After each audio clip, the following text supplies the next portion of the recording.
மலேசியாவில் நமக்கு கிடைச்ச மிகப்பெரிய ஒரு பொக்கிஷம், மிகப்பெரிய ஒரு வரப்பிரசாதம்னு கேட்டிங்கன்னா சத்குரு ஸ்ரீ ஜெகநாதர் சுவாமி. எப்பொழுதுமே நான் அவர் காணாமல் போக மாட்டேன். அவர்கிட்ட தான் முறையிட்டு போவேன்.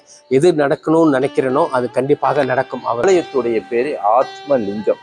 அந்த லிங்கம் கூட பார்த்தீங்கன்னா காசியிலேருந்து வந்த லிங்கம் தான், சுவாமிக்கு பிரதிஷ்டம் பண்ணது.